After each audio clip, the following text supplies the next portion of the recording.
Por que Galactus quer Franklin?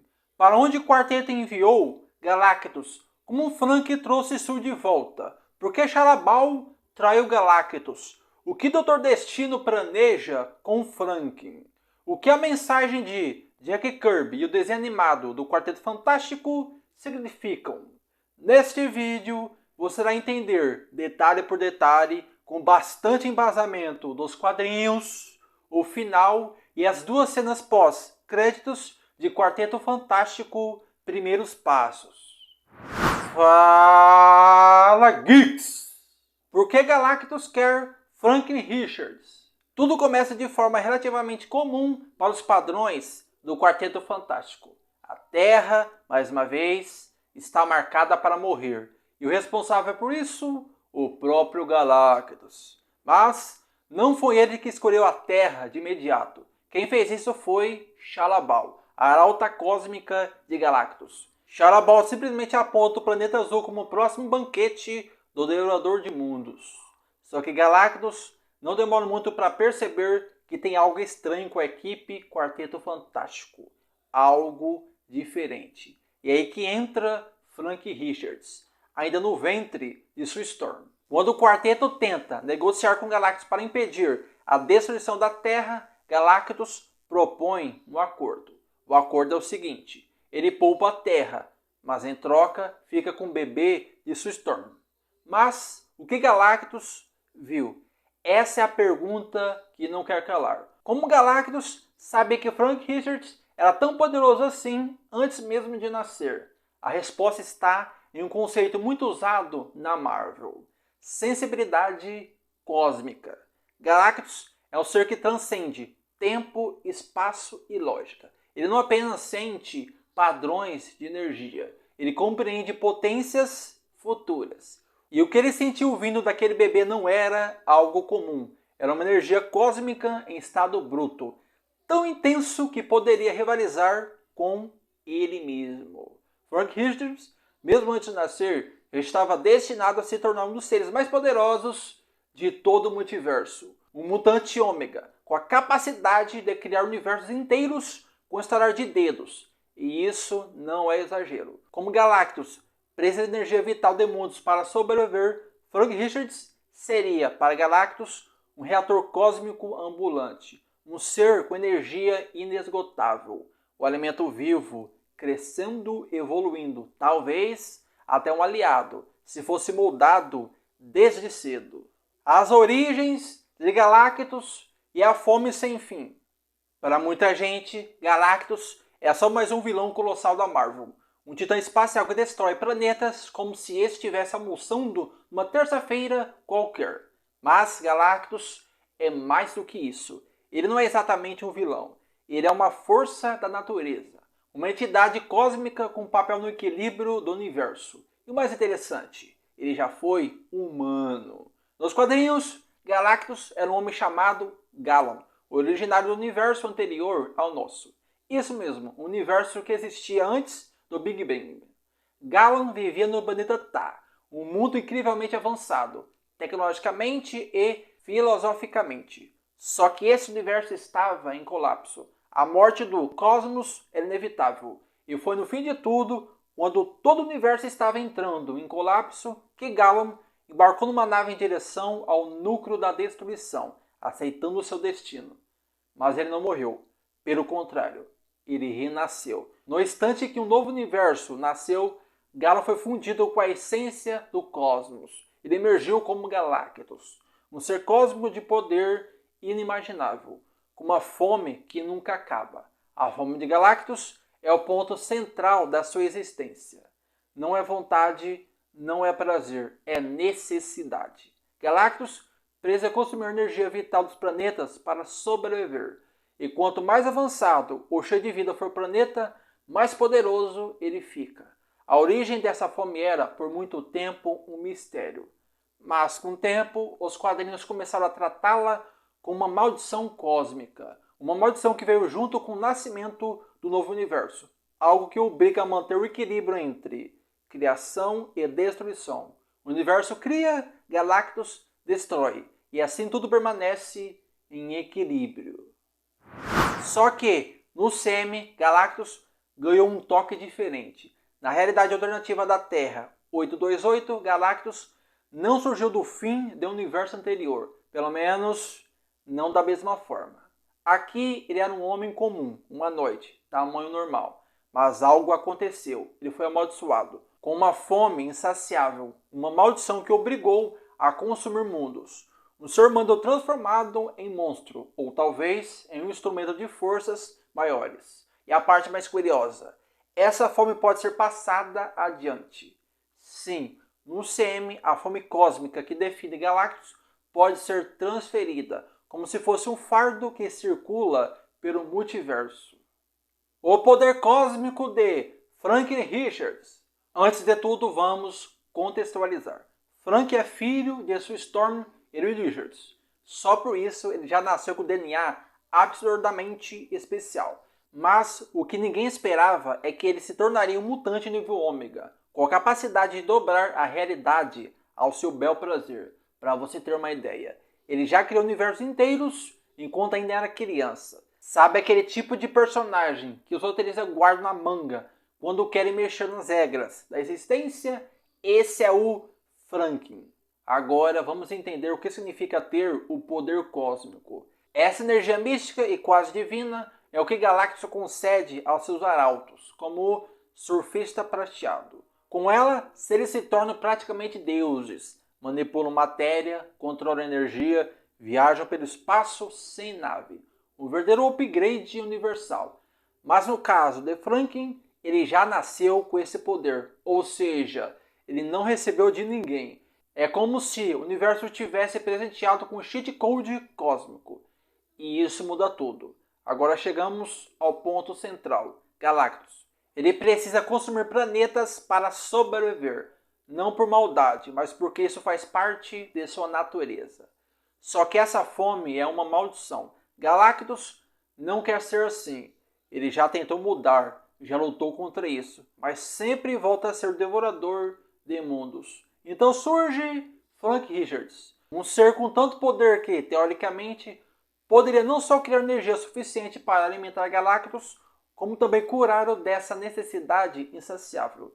E é aí que a coisa fica interessante. Em várias histórias dos quadrinhos, Galactus começa a demonstrar um interesse quase obsessivo por Franklin. Não no sentido de ameaça, mas como se visse nele uma esperança, talvez até redenção. Galactus enxerga Franklin como mais do que um mutante superpoderoso. Ele vê uma chance de mudar seu destino, a oportunidade de não ser mais uma força destrutiva, mas sim algo maior, algo mais completo. Em algumas linhas do tempo, Galactus até sugere que Franklin poderia substituí-lo ou transformá-lo numa nova entidade. É um conceito tão poderoso que até os celestiais param para observar. Para onde o quarteto enviou Galactus? Ele está morto? Tudo começou quando Galactus apareceu com um único objetivo: capturar Frank Richards. Franklin tem o poder de manipular a realidade, e Galactus sabia que ele poderia usar esse poder em seus próprios planos. O plano de Galactus era fazer uma troca: Franklin por um mundo salvo. Claro que o Quarteto Fantástico não aceitou isso passivamente. O ponto mais alto desse embate acontece quando Sue Storm mostra que está longe de ser apenas um escudo protetor da equipe. Ela acessa um nível de poder jamais visto antes e consegue sozinha empurrar Galactus para um transportador dimensional. E aí vem a pergunta que não quer calar: para onde ele foi? O que sabemos é que aquele transportador foi ativado numa frequência nunca antes usada. O destino final de Galactus?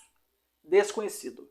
Ele pode ter sido enviado para o fim do universo, para uma dimensão paralela, ou até mesmo para outra linha do tempo completamente diferente. Mas o mais importante aqui é que Galactus não foi destruído, ele foi afastado. E isso muda tudo. Apesar da força que isso usou e da tecnologia do transportador, não há nada que indique que Galactus tenha morrido. Lembra que ele é praticamente uma entidade cósmica, ele representa um conceito: a fome do universo, o equilíbrio entre criação e destruição. Por isso, matar Galactus de forma definitiva é quase impossível. E ele pode até estar enfraquecido, sem conseguir devorar mundos ou vagar livremente pelo cosmos. Mas a morte, isso é outra história.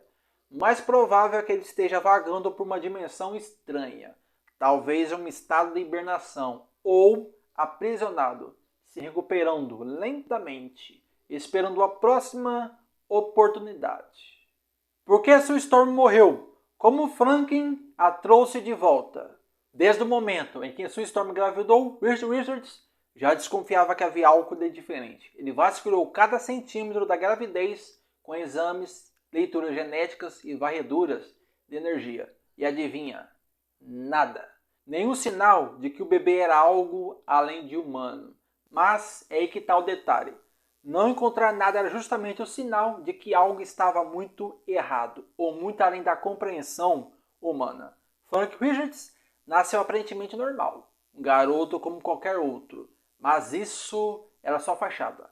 Porque enquanto Reed tentava entender os mistérios do universo, ele sequer percebia que estava criando em casa um dos seres mais poderosos de toda a Marvel. E foi preciso um dos maiores seres cósmicos para perceber o que Reed não conseguiu. Galactus percebeu imediatamente que Frank não era uma criança comum.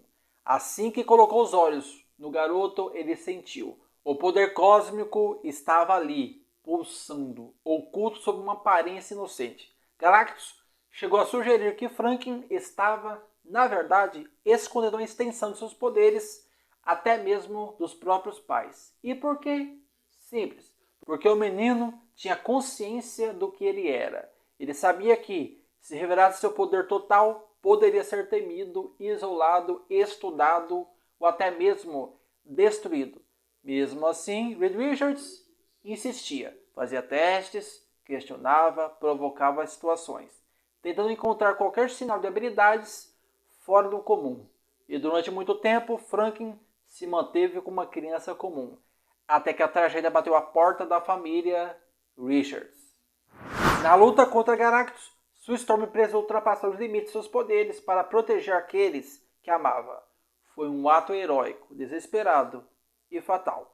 O preço foi alto demais. Sue morreu. Frank então simplesmente olhou para o corpo da mãe e fez o impensável. Sem dizer uma palavra, sem uma lágrima, Frank se aproximou e tocou sua mãe. Naquele instante, uma energia estranha, quase divina, percorreu o ar. Os olhos de Sue Storm se abriram, mas havia algo diferente. Eles estavam vidrados, refletindo o próprio universo. Sue então sussurra.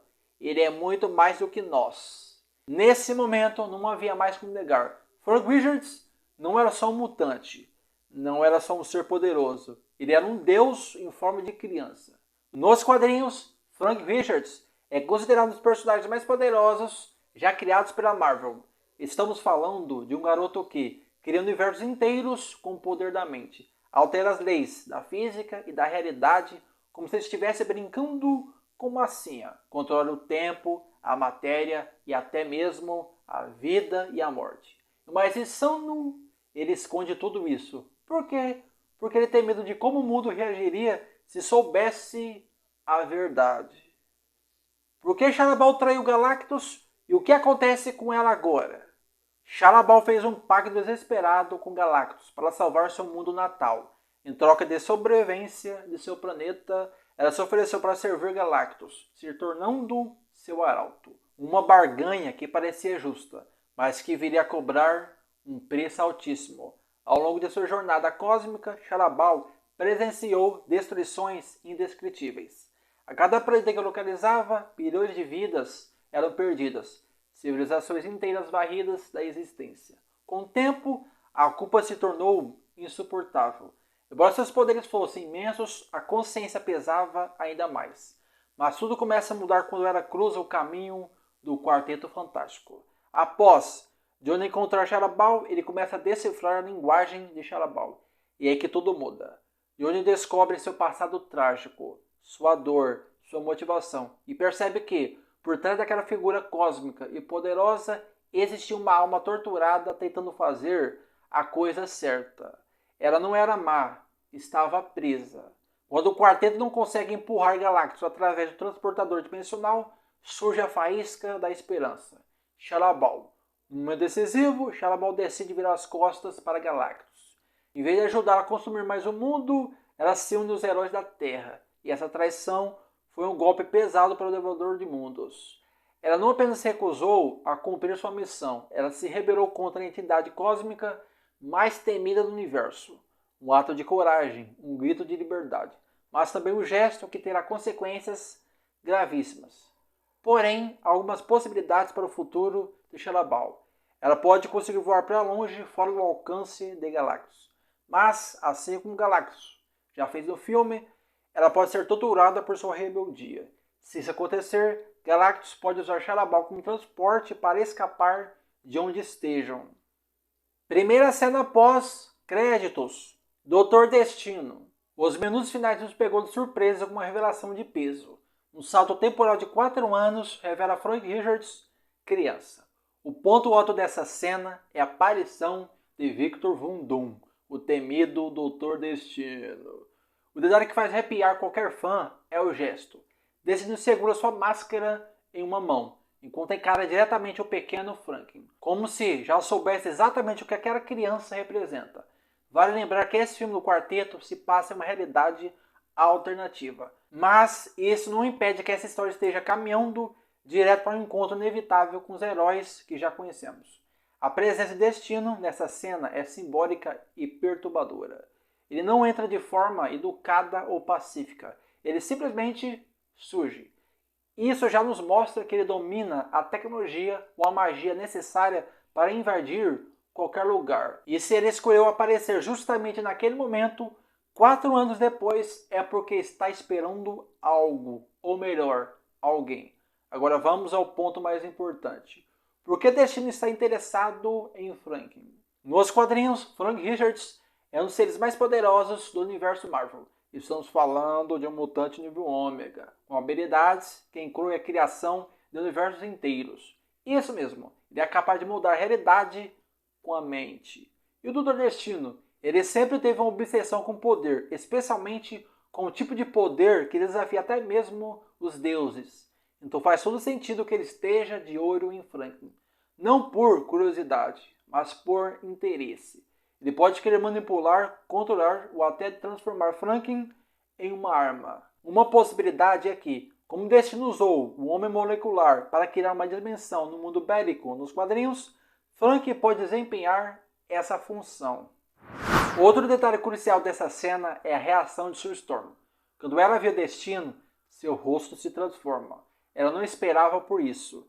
E ela não está feliz. A presença de Victor ali, na casa deles, não é uma visita amigável. Não é uma conversa entre antigos conhecidos. É uma ameaça silenciosa. E mais, a forma como o Destino olha para Franklin não é de ternura, é de avaliação. Como se estivesse observando um diamante bruto que ele pretende lapidar ou explorar.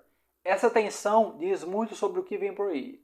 Não há combate, não há gritos, só silêncio. E às vezes o silêncio fala mais alto do que 1000 palavras. Agora, por mais que houve uma menção a Latveria sem a presença do Destino, não está claro se esse Destino é da Terra 828, o universo do Quarteto Fantástico. Talvez o quarteto tenha derrotado sua versão do Destino. E esse seja outro Destino de outro universo diferente, ou da Terra meio-meia. Vingadores Doomsday deve responder essa questão. Segunda cena pós-créditos. Jack Kirby e Quarteto Fantástico. Logo depois que os créditos começam a rolar, uma frase surge na tela. E não é qualquer frase. É uma citação poderosa, assinada por ninguém menos que Jack Kirby, o rei dos quadrinhos. Se você olhar para os meus personagens, você me encontrará. Não importa que tipo de personagem você crie ou assuma, um pouco de você deve permanecer lá. Essa frase é um verdadeiro tapa na cara de qualquer fã que conhece a importância de Jack Kirby para a Marvel. Ele não foi só co-criador do Quarteto Fantástico ao lado de Stan Lee. Ele praticamente moldou a estética e o espírito da editora nos anos 60 e 70. Sem ele, não existiriam boa parte dos heróis e vilões que amamos hoje.